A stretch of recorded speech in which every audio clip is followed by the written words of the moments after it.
I don't like to use a lot of auxiliary stretches when working towards a specific goal. If you want to improve on your pancake, start by working on the pancake. The beauty of this stretch is that you can make modifications to target various possible weak points, be it hamstrings or adductors. Supplemental exercises can also be effective, but only if they don't subtract from the time you spend specifically working on the pancake.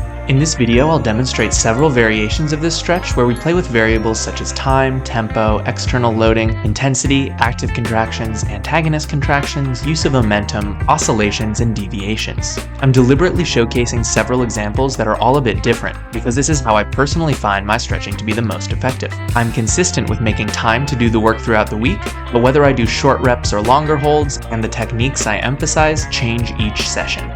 There's no optimal stretching routine, method, or position. Only with first-hand experience and exploration can you develop an effective and sustainable flexibility practice. My recommendation is to take my general guidelines on programming, take inspiration on the variations that I explore, and get creative yourself to find out what's fun and effective for you.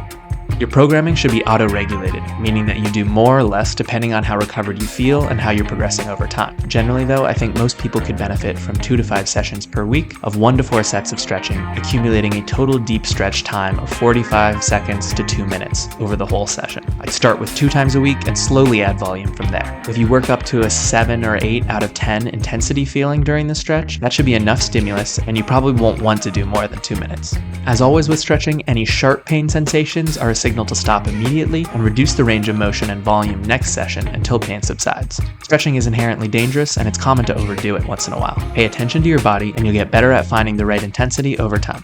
I think that measuring progress over time, as well as having a general plan for stretching, are important, but I think it's equally important to allow for a practice that's consistently fun and fits into your life. Avoid stressing out over details like the exact number of days between sessions and how to fit in a session when inevitably life gets in the way of your stretching time. You can stretch anywhere, anytime, with zero equipment. If keeping the exact same time and place for stretching helps you keep the habit, that's perfect. But if not, feel free to squeeze in sessions short or long at any time in any location. The difference in angles and terrain of new settings can provide a unique stimulus and variety that helps you. And I especially feel that stretching in nature allows me to relax more than when I do it at home. If you find ways to work stretching into your life, it'll feel more like a wonderful opportunity than a burden. And that's how you make gains for the long term.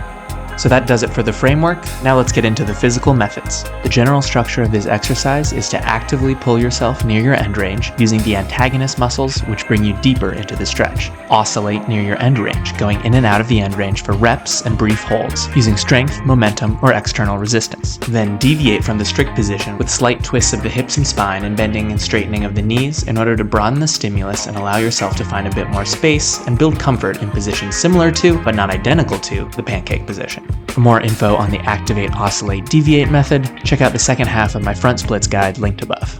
Begin by actively pulling your spine towards the floor, using your hip flexors and quads. Actively pull your legs apart with your side glutes and abductors, trying to externally rotate the hips, which means that your toes will point away from each other slightly. We activate these muscles to go deeper. Once we reach our maximum depth, we want to oscillate in and out of the end range. To go out of the end range, we'll activate the musculature being stretched, so the glutes, hamstrings, and spinal erectors to bring us back up, and the hip adductors to pull our legs together slightly. There are countless deviations to do here. Swivel the hips, externally and internally rotate the hips, bend towards each foot in the plane of the floor. Also, by leaning towards one leg or the other, we can increase the stretch on that leg and on that side of the back. If you add a small spinal twist here, you get one of the best lat and oblique stretches out there.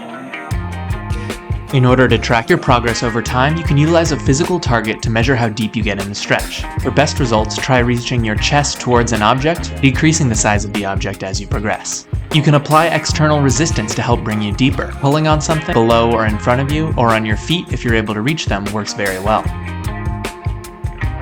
Another great option is to use weights. As you can see here, I've inexplicably lost my shirt, and I'm using a small plate to help bring me deeper. I'd recommend staying light on this, just 5 to 10 pounds should be enough. We're looking to progress slowly and consistently without injuring ourselves. For total beginners, you'll find the floor too challenging if you can't comfortably sit with your back perpendicular to the ground. The simple adjustment is to elevate your butt as much as you need to where you can reach a bit past vertical passively before feeling a stretch, so that gravity can help pull you into position. Once you're flexible enough for your back to reach 45 degrees with the ground, it's time to decrease the height of the seat. You don't have to avoid back rounding, as that's a perfectly valid stretch in itself, but I'd recommend straightening the back after each rep in order to make sure that you do feel the stretch in the low back and hamstrings, and then allowing your back to round down afterwards. It's fine to round the back, just not at the expense of missing out on the hip hinge. If you aren't connecting with the hip hinge, try experimenting with extending your spine as straight as possible, as if you're stretching your spine forward rather than down. A helpful cue for this stretch is to think about bringing your entire spine towards the ground in a wave, starting from the base and ending with your head. So rather than focusing on your head reaching the ground, instead try to get your belly button there. As you progress, you'll eventually be able to touch your forehead, then nose, chin, chest, and then finally belly to the ground. There are 4 form variations you can play with depending on your needs. The first is the position of the knees. By keeping the knees locked, we can target the part of the hamstrings and adductors closer to the knees. It's common to feel this quite intensely where the medial hamstring or semimembranosus passes the knee. Conversely, to allow a wider range of motion from the hips, a slight knee bend of 5 to 15 degrees will allow you to press deeper and feel more of a stretch in the upper hamstrings and spinal erectors. By playing with the leg width, we can specifically target either the hip hinge or leg abduction part of the movement. Spreading the legs wider will increase the emphasis on the adductors, so you'll feel it on the inside of your thigh. Taken to the extreme, this just becomes a seated side split.